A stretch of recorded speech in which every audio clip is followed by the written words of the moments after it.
día de hoy tenemos en Moliendo Vidrio, el podcast que cuenta la verdadera realidad del empresarismo en Puerto Rico, a una persona que para mí es un modelo a seguir. Personalmente lo veo como un mentor indirecto, pero también es la cara del empresarismo de Puerto Rico y es el honorable Manuel Sidre. Bienvenido, Manuel. Bueno, Alan, muchas gracias por esas palabras de presentarme, ¿verdad? Yo creo que yo represento lo que miles y miles y miles de puertorriqueños hacen todos los días y que no todo el mundo tiene la suerte de que Alan lo entreviste en este podcast de Moliendo Vidrio. Así que yo le pido a Dios que mis palabras sean la representación de lo que está hecho verdaderamente en la industria puertorriqueña. Excelente. Bueno, vamos al grano. Esta es la segunda vez que nosotros hablamos de esta manera, aunque si no encontramos en varias actividades, pero se me queda conmigo la primera vez que hablamos en Plaza La América, en la tienda de Pícalo. Saludos a ellos. Específicamente la perspectiva y la narrativa desde un inmigrante y cómo las comunidades cubanas, dominicanas, yo como hijo de dominicanos lo vi directamente, llegaron a Puerto Rico y montaron industria y echaron para adelante a este país.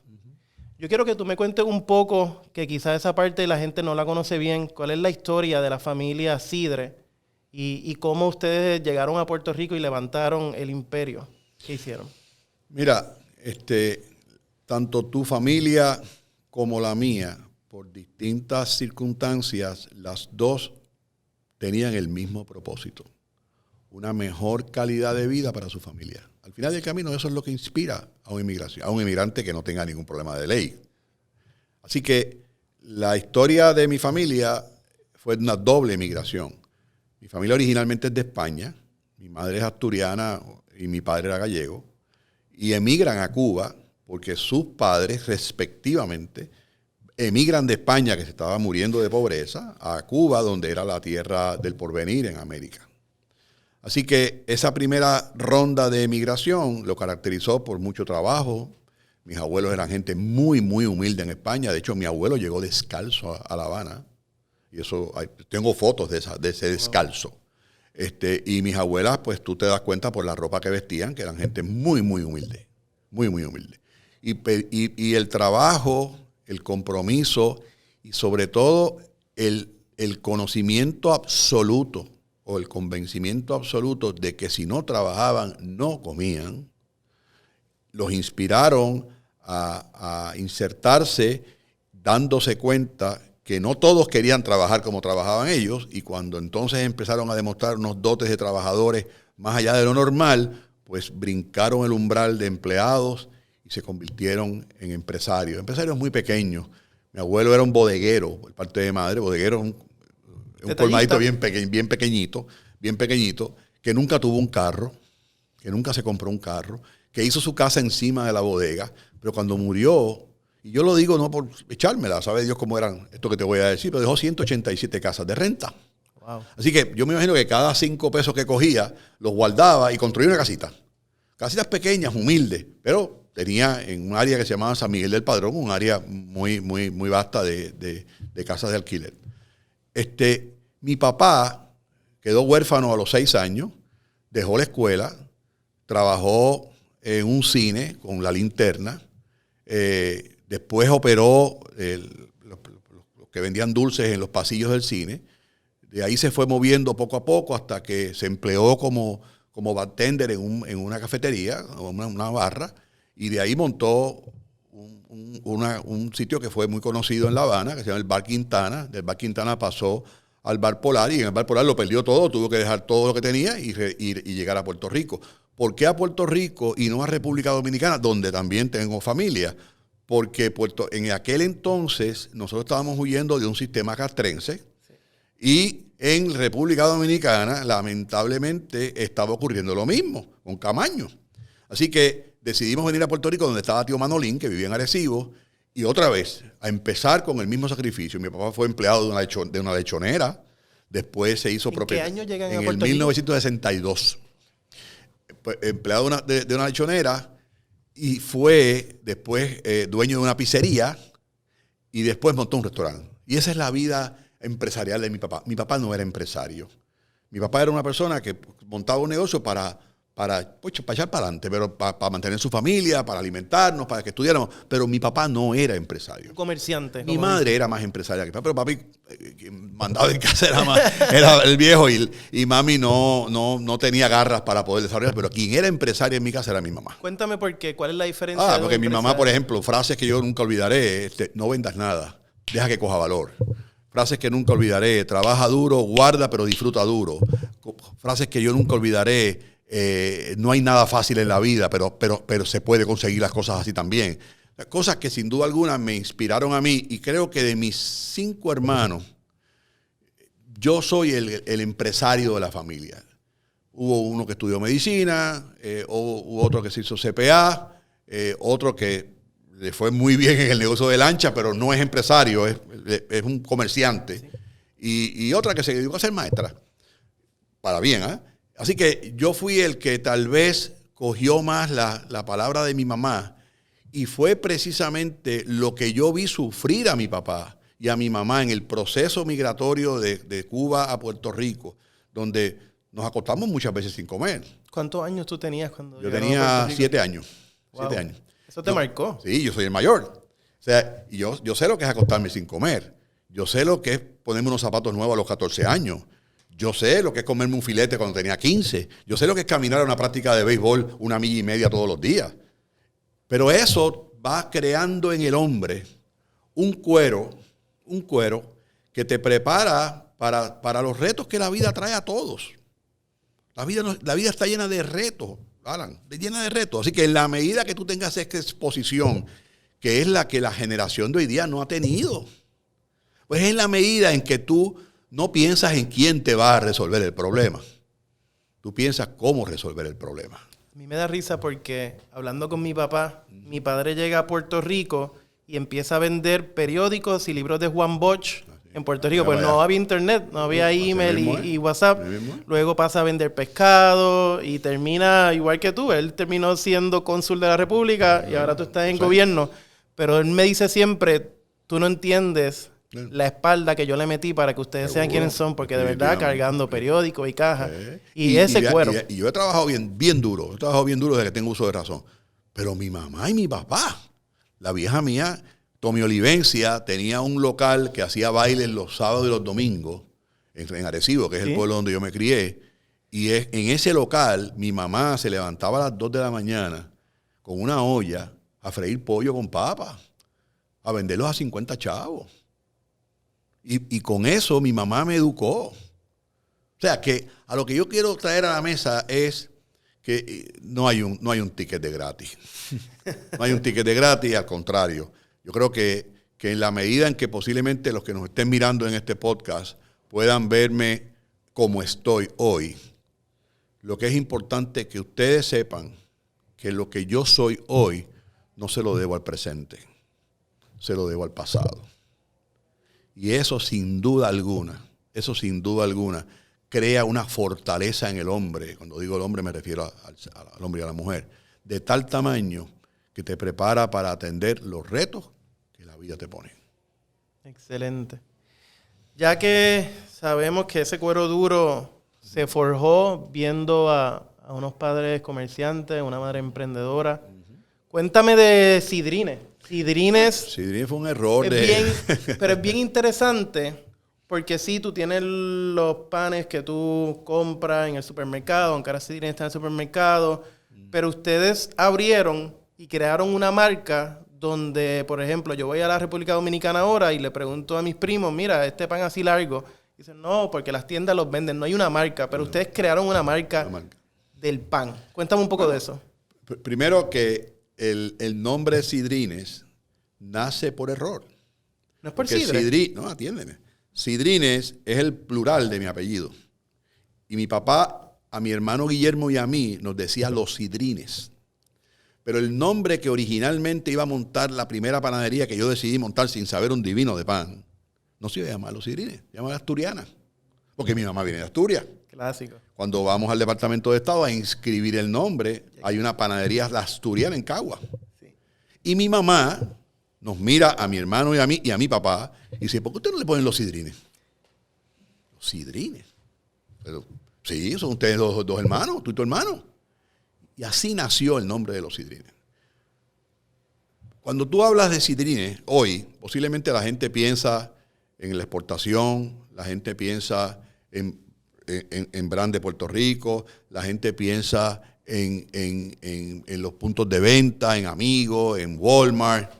Pero la realidad es que el nacimiento de lo que es hoy Sidrines, al igual que mi vida, nació hace 43 años atrás, cuando el Departamento de Transportación y Obras Públicas decidió construir un expreso que limitó el acceso de los clientes de la isla a la primera panadería que montamos. Y cuando nos vimos que las ventas bajaron, pues usted tiene dos alternativas: o usted se echa a llorar o usted piensa en resolver, un poco con lo que te expliqué ahorita. Claro. Así que decidimos entonces, sin recursos, sin dinero, montar una panadería en San Juan, 2 jíbaros de Arecibo, a venir a competir a las grandes ligas. ¿A cuántos años de montar la primera en Arecibo? 3 años. 3 años. Tú no sabías nada de pan todavía. No solamente no sabía nada, que yo no tenía ningún tipo de intención de hacerlo. Cuando yo originalmente monto mi negocio, digo, mira, este negocio para mi hermano y para mí, yo puedo guardar 25,000, 30,000 pesos y vivo tranquilo, porque soy de un pueblo de campo. O era un pueblo de campo en aquella época, un pueblo muy próspero en aquella época. Hoy día no está igual, pero en aquella época. Pero a lo que voy con esto es que los accidentes de la vida yo los comparo con las mordidas del cocodrilo. El cocodrilo abre la boca. Y si usted no mete la mano y la saca rápido, el cocodrilo la cierra. Y una vez la cierra, no la vuelve a abrir. Se queda con la mordida final. Y lo mismo ocurrió con eso. Pues de esa naturaleza montamos una segunda panadería. Mi hermano se fue para San Juan, yo me quedé en Arecibo. Logramos un equipo de trabajo, muchos jóvenes que empezaron con nosotros. Y ahí viene precisamente lo que tú te preguntas muchas veces, si estamos aquí para conformarnos. Y yo creo que eso es un punto muy importante del ser humano que no tiene nada que ver con la inmigración. Si yo tengo el talento, si yo tengo el recurso, ¿me conformo con lo que he hecho o quiero seguir creciendo? Y lo segundo es que ya venía el run de que en las universidades estaban enseñando, los tecnológicos sobre todo, líneas aéreas, computadoras, lenguaje de computación, y nadie quería ser panadero. Nadie quería ser panadero. Así que conseguir un panadero en los años 83, 84 era un milagro. ¿Cómo tú construyes un equipo cuando no hay talento en el bullpen, como estás describiendo ahora? Tú lo que tienes que diversificar el equipo para que el que tú tengas sea el talento que tú necesites. ¿Por qué te digo eso? Porque yo, en vez de otra vez de echarme a llorar porque no conseguía panaderos en aquella época, ¿qué hicimos? Centralizamos la producción. ¿Y qué logré con centralizar la producción? Número 1, uniformicé la receta. Ya eran 4 tiendas. Número 2, no requería 4 panaderos. Requería 1, pero bien pago. Sí. Número 3, y muy importante, me permitía crecer sin mayor inversión en las tiendas. Porque el equipo lo tiene centralizado. El equipo lo tengo ahí. Y una cosa muy importante, que por primera vez en la historia le dimos un horario humano a los empleados de la panadería. ¿Por qué? Cuéntame cómo era el horario antes. De lunes a viernes, de 7 a 4. Un panadero en aquella época entraba a las 2 de la mañana, trabajaba 6 días a la semana y se iba a las 2 de la tarde. Se acabaron las madrugadas del panadero. Los domingos libres, los sábados libres. La fila que yo muchas veces tenía para trabajar era grande, porque ahí es el proceso de adaptación, Alan. Yo adapté el concepto a mi problema. Entonces, ¿qué hicimos? Tratar de traer a la mesa precisamente soluciones que viraran un poco la tendencia que llevaba la gente de no trabajar en una fábrica de pan. Y eso lo logramos hacer, y fue para mí un turning point, fue un game changer dentro de Sidrines. Ese pivot, lo que me hace entender, y porque tengo el privilegio de trabajar directamente con Sidrines, específicamente con tu hermana, con Marí, y he aprendido que Sidrines es una empresa de logística. Sí. Más de pan. Cuéntame un poco cómo tú construiste la logística, y yo creo que el game changer no tan solo fue centralizar, pero sino diversificar puntos de venta. Explícame un poco cómo innovaste, porque es bien difícil uno innovar con pan. Ahí me robaste el tiro ahí. Hay historia, hay data que pone al pan 5.000 años atrás, 3.000 años antes de Cristo. Ya se empezaba a jugar con el trigo. Right? Así que tú innovar dentro de un producto tan ancestral como el pan es complicado. Así que tú no vas a poderte hacer el pan de los vikingos o el pan de los chinos. No. Tú tienes que ver cómo tú lo haces. Pero fíjate cómo ocurre las transformaciones sin que uno se da cuenta. Originalmente, la fábrica de pan se hizo para lo que te dije originalmente. Uniformizar la receta, llevar un horario mucho más humano al panadero, no tener que invertir en equipo, porque ya estaba todo ahí, y garantizar un suplido sin la necesidad tan difícil de conseguir un panadero. Pero ¿qué produjo eso? Un excedente de producción. ¿Y qué hicimos con ese excedente de producción? Tener una panadería tan fácil como llamar al 1-800 dame pan. ¿Qué significaba eso? Que un pequeño comerciante, no fuimos a ver a grande, ni a amigo, ni a pueblo, un pequeño comerciante podía competir sin comprar equipo y sin contratar un panadero y vender pan caliente en su local. Nuestro primer cliente fue Selecto Regional en Bayamón. ¿De verdad? Y el segundo fue San Miguel Cachancari en Río Piedra. Esas dos personas, yo los tengo en la gloria, creo que murieron los dos, confiaron en el concepto. ¿De quién fue la idea del número de teléfono? Esa idea humildemente fue mía. Yo me considero algo creativo para algunas cosas, sobre todo cuando estoy pelado. Yo soy muy creativo cuando me faltan chavos. Y cuando tengo que buscar la forma de cómo poder crecer para poder pagar. La necesidad es la madre de la invención. No tengas duda. Y entonces, pues ese concepto cogió tracción. Esa tracción se replicó en otros negocios. Esa tracción se replicó en otros negocios también alrededor de la isla. Y don Pepe Martí, en paz descanse, fundador y dueño de Amigos, me tocó la puerta de una oficina que tenía yo y quería hablar conmigo. Y me dio estas instrucciones. Me dijo, yo quiero dejar de perder dinero en los supermercados haciendo pan y vendiendo el pan más malo de Puerto Rico.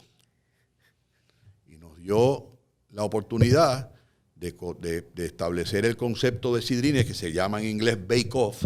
Que es otra vez, se usa el equipo, nosotros vendemos la masa cruda, se adiestra el personal, se pone a crecer, se hornea y se vende. Y ese concepto logró los objetivos de don Pepe, pero también logró que el competidor de don Pepe nos mirara y nos llamó a Tilano Cordero Vadillo y nos dijo que quería el pan en su negocio. Y nos llamó Edwin Pérez, presidente en aquel entonces de Pueblo Supermarket, y nos dio la misma oportunidad. Ya no estábamos hablando de negocios pequeños, estábamos hablando de negocios grandes, de estructuras que requerían un montón de conocimiento, un montón de sistemas, un montón de control de producción, y contratamos a una persona a quien yo la tengo en un capítulo de mi vida, que se llama Lianabel Oliver Vigas, una CPA que estudió en Stanford, que fue profesora de la Universidad de Puerto Rico, que nos adentró en el concepto de costo. Nos adentró en el concepto de bill of material, nos adentró en el concepto de rentabilidad y rendimiento, de dilution del inventario. Cost of labor, todo. Y ahí empezamos a profesionalizar a los sidrines, a pastelería a los sidrines, que era el concepto. Pero otra vez, todas las cosas buenas siempre tienen sus malas. Me enamoré del éxito. Me embobecí con el éxito. Y uno de los efectos secundarios más grandes del éxito, si no se sabe manejar, es la soldera. Sí. ¿Cómo te diste cuenta que estabas enamorado del éxito? Los números empezaron a dar problemas. El Excel no miente. Las panaderías que yo tenía 2 unidades de negocio, ¿verdad? El negocio de retail y el negocio de manufactura. Pues como el negocio de manufactura era tan sabroso, porque trabajaba de lunes a viernes, de 8 de la mañana a 2 de la tarde. ¿Para qué caramba tú te vas a meter a trabajar en una panadería de estas de pueblo, como mi hijo ahora con Sobao, desde las 6 de la mañana hasta las 11 de la noche? Pero si tenías eso era para cuidarlo. Y yo descuidé el retail. Lo descuidé al nivel que en el año 1993 tenía 12 tiendas. Y en el año 97 solo 4. Wow. ¿Por qué? Porque el éxito da una fragancia que si tú no la sabes manejar, te crees que sabes más que nadie. Y a mí me lo advirtieron. En un restaurante que fui una vez a comer, cuando le dije a este señor, que era el dueño del Beef Lover en la avenida Roosevelt, que me preguntó a qué yo me dedicaba. Y yo le dije, yo soy el fundador de los cines, como si hubiese dicho, yo soy el fundador de McDonald's. Y me dijo, ¿y cuáles son sus planes? Y yo, en la arrogancia del éxito, le dije, montar la primera cadena de panaderías y reposterías en Puerto Rico y en los Estados Unidos bajo el mismo nombre. Y me dijo, tenga mucho cuidado con el costo de venta, que no es otra cosa que el inventario inicial, más las ventas, menos el inventario final. Y yo lo miré y le digo, ya yo entendí eso ya. Y las 12 panaderías que monté y que cerré 8 de ellas en el 97, no echaron para adelante porque el costo de venta no fue el correcto. ¿Te diste cuenta ya cuando no podías hacer nada? Y $1 millón de pesos de pérdida. Porque aparte de todo, los chavos que cogí para montar esas panaderías, lo cogí prestado.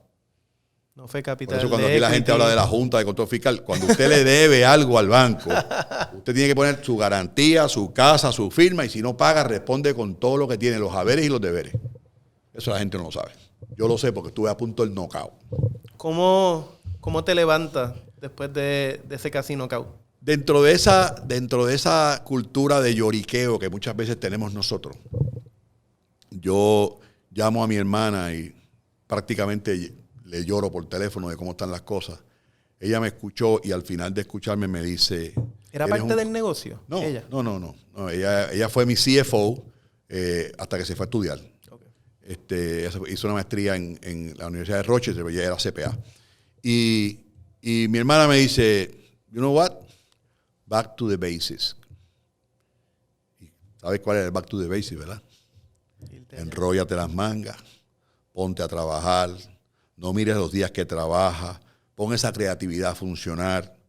Y después de haber montado mi negocio en el 1978, mi querido amigo Alan, en el 2003, tuve que coger los ahorritos que tenía, volverlos a meter al negocio, enrollarme las mangas y empezar prácticamente de nuevo. ¿Qué no tuve que hacer, gracias a Dios? Nunca le quedé mal a nadie y nunca tuve que quebrar. Pero lo demás lo tuvimos que hacer. ¿Y cuál es la enseñanza detrás de este ejemplo? Claro. No es otra cosa que si usted decide mañana emprender, el compromiso de emprender no es en 2 meses, es el resto de su vida. ¿Cómo tú ves? Y eso es bien importante, específicamente a los empresarios jóvenes. Vivimos mucho atados a la imagen. Bueno. ¿Cómo tú ves ahora, tú, luego de una vida de sacrificio, de éxito e innovación? Tú estabas vendiendo por teléfono antes de que eso fuera algo, antes del internet. Pero te tardaste mucho tiempo. Uh-huh. Te tardaste en subir, en bajar y volver a treparte. Uh-huh. Y ahora que tú ves todos estos jóvenes, que el empresarismo es una moda y todo el mundo quiere rápido hacerse... Yo siempre he dicho que para mí la definición más puntual de un empresario es aquel que tiene los pantalones de hipotecar su casa para pagar una nómina. Eso para mí es un empresario. Yo he conocido grandes empresarios jóvenes, y he conocido fatales empresarios jóvenes. Y el común denominador de uno y del otro es que el que no es bueno es empresario porque no quiere ser rico a otro, porque no quiere trabajar para nadie. El que es bueno ha sido primero un gran empleado y decidió emprender porque eso es lo que le gustaba. Son 2 significados distintos. Por eso es que cuando yo escucho a alguien que me cansé de trabajar para alguien, le pongo una cruz muy grande porque la experiencia que yo he vivido con esa frase en específico no ha sido buena. Pero tú no has trabajado para nadie. Yo trabajé, sí, yo empecé en el 2000, mira para allá, en el 2000, en el 1972 como bagger de un supermercado. ¿Sí? Después, y siendo estudiante de universidad ya, y en el 1973 fui propagandista médico para una compañía farmacéutica que se llamaba Option. En el 1975 fui mozo de un restaurante. En el 1976 fui gerente de un restaurante. Y en el 1978 monté mi primera panadería. Con toda mi humildad, cada escalera o cada escalón que yo subía dentro de mi vida como trabajador, siempre dejé una huella positiva. Yo no monté una panadería porque me cansé de hacer rico al contrario.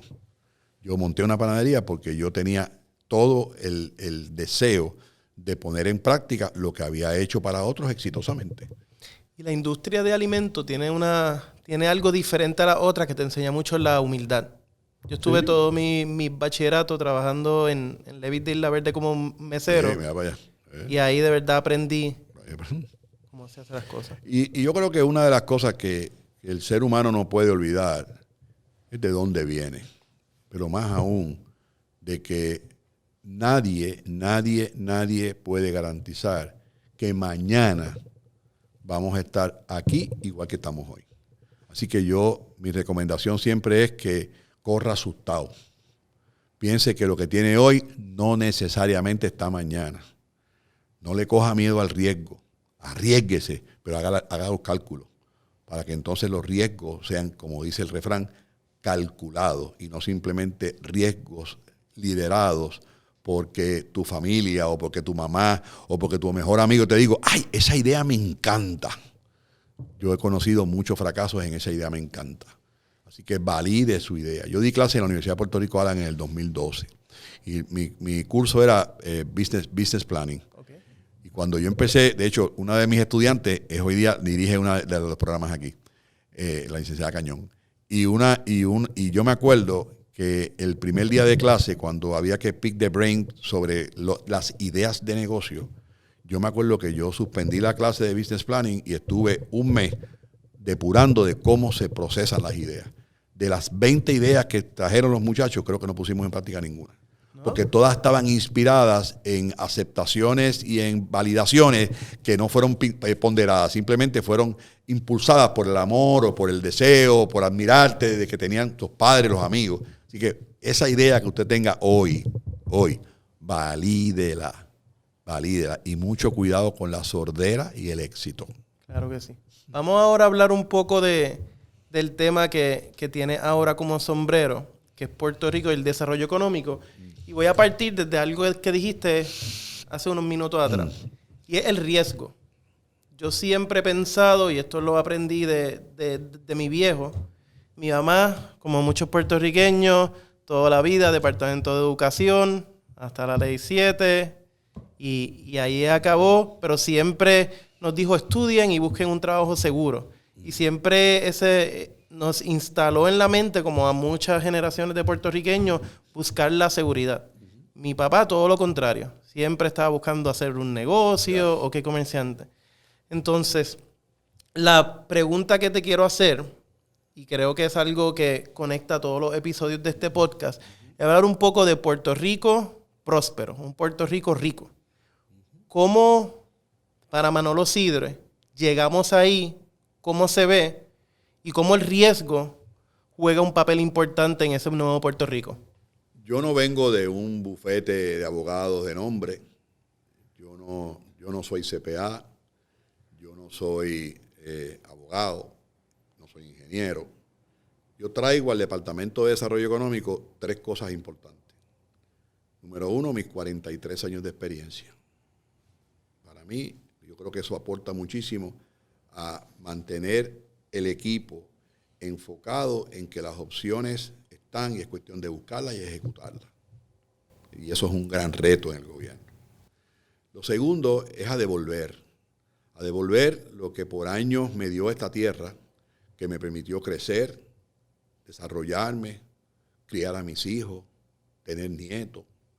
Y yo creo que el deber de todo ciudadano que ha tenido la bendición de tener algún tipo de éxito en la vida es cómo tú devuelves.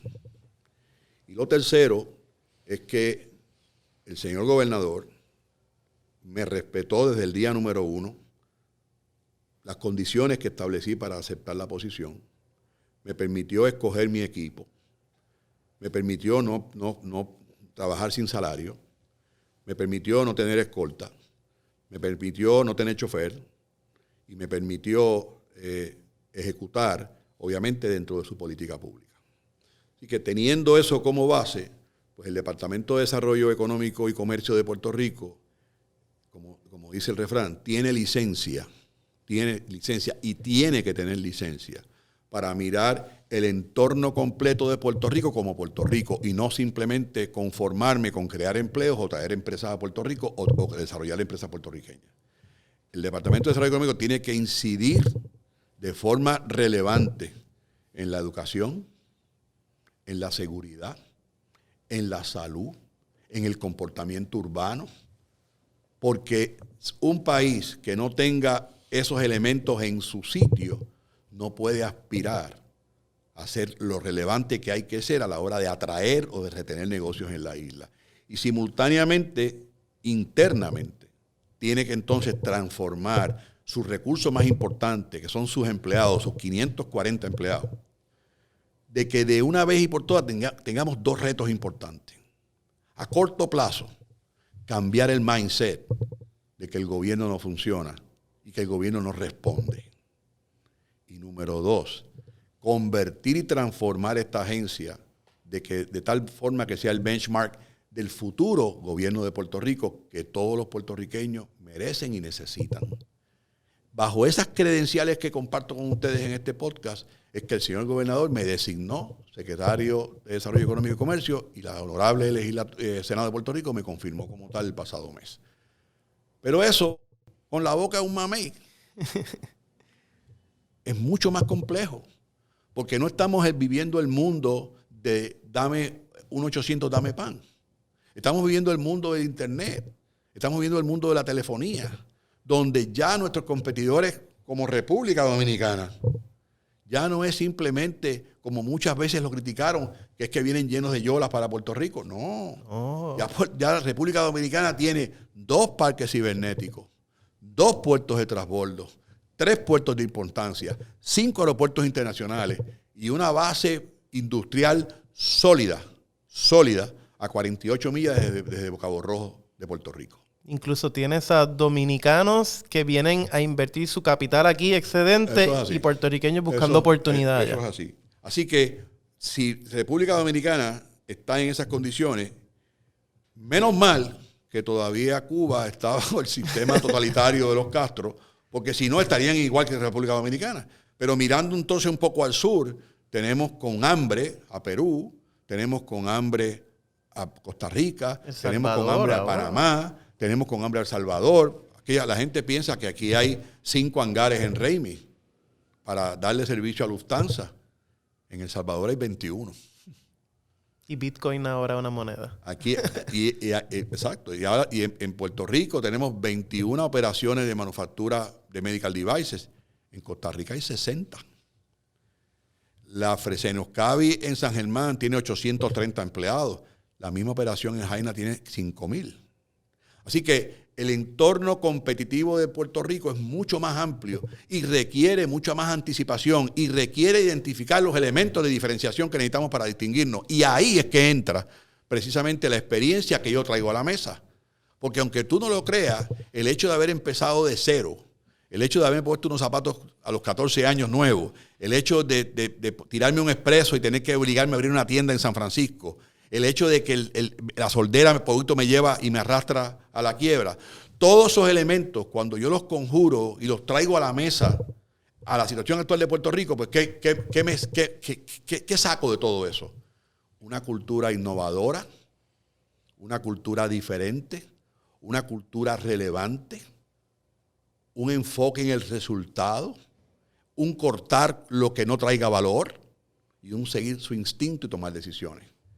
Si yo resumiera mis 43 años de experiencia en esta entrevista, esas 6 cosas que he compartido contigo resumen mi vida. Esa es mi vida, que me da, como dice la Biblia, ¿verdad? Me da la certeza de que cuando yo puedo leer algo que pueda venir, no es que yo sea mago, es que pasé por eso antes. Y la importancia que tiene el mundo de ese balance de canas y de pelos más oscuros, es precisamente eso lo que trae. Trae que tú puedas cometer errores, pero también puedas tener quien detrás de ti te diga, no cometas el error, porque yo lo hice, no por simplemente señalarte. Así que otra vez, lo que Manuel Sidre ha hecho, queridos amigos, yo no me considero ni siquiera cerca de estas historias de mucho éxito que he conocido. donde yo estoy hoy día, hoy como secretario de Desarrollo Económico, en el pasado como empresario, en el 2015 cuando me retiro,